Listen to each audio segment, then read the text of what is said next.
Hello, this is Gregory, and you're live on the air. Hi, Dr. Morgan. Hi, how are you? I actually have a question about my career. I studied in engineering.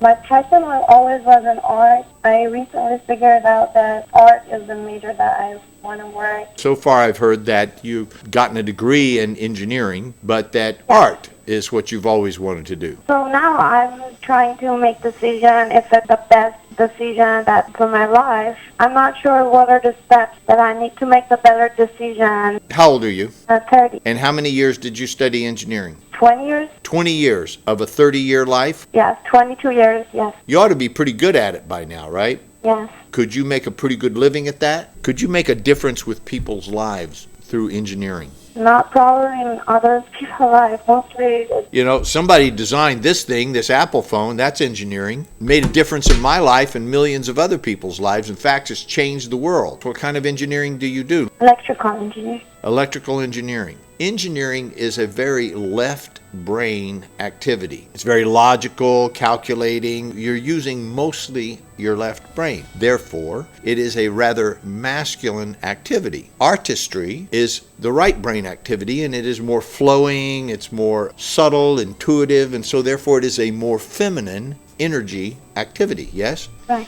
So what's important when you said, I don't know if I'm making the right decision. And I can speak from my own experience. I'm not just speaking theory here. I'm a man who has had a full career as a dancer and a choreographer. Completely feminine activity. Put on leotards and makeup, went to work every night and did theater shows, 200 shows a year. Choreographed shows, spent all of my time in a world of dance and dancers. But then at the same time, how I paid for my dance classes in the beginning was I was a carpenter. 100%, well, not 100%, there's certainly some artistry and intuition there as well, but mostly skill, power tools, logic, math, engineering. You know, I had to design and build things, right? So I had to use my left brain to do that. And so I really found that experience of being very logical and squared up, mathematical, helped me tremendously, advanced me very quickly as a dancer, and vice versa.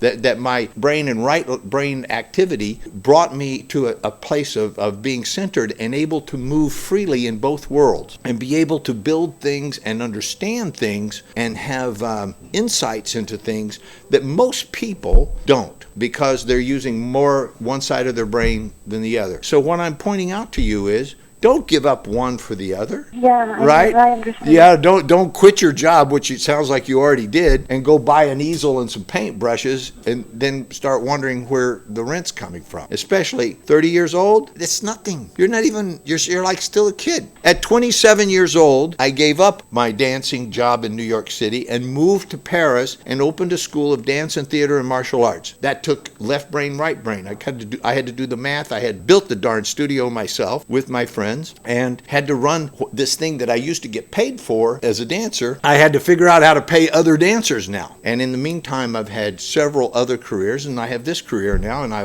I love it. Develop yourself both sides of your brain so that you have a full comprehension of your talents and abilities. 100%, go pursue your art. But it doesn't mean you have to sacrifice the other thing. It just may mean you'll spend a little less time sleeping and wasting time, and maybe a little more time working than most people do. But you'll have a lot fuller life as well. Right. You know, all those times that my friends at my young age were out, I don't know, going to rock concerts or football games or, whatever guys do when they're in their 20s and 30s, I was working gladly, developing myself, exploring art forms that they could never even begin to comprehend. And I look back on these men that are my age now, and, when I say I look back, they're way behind me. Yeah. They didn't develop themselves, and I'm not done developing myself. So I propose that you take on a life where you don't ever get done developing yourself. To me, that's the true art of life, is to be everything that you could possibly be. So I hope I've helped you and given you some space rather than just answer your question. Yes, that was really great. Thank you so much. I appreciate your help. You're welcome. Good day. Thank you. Yeah, thanks for calling.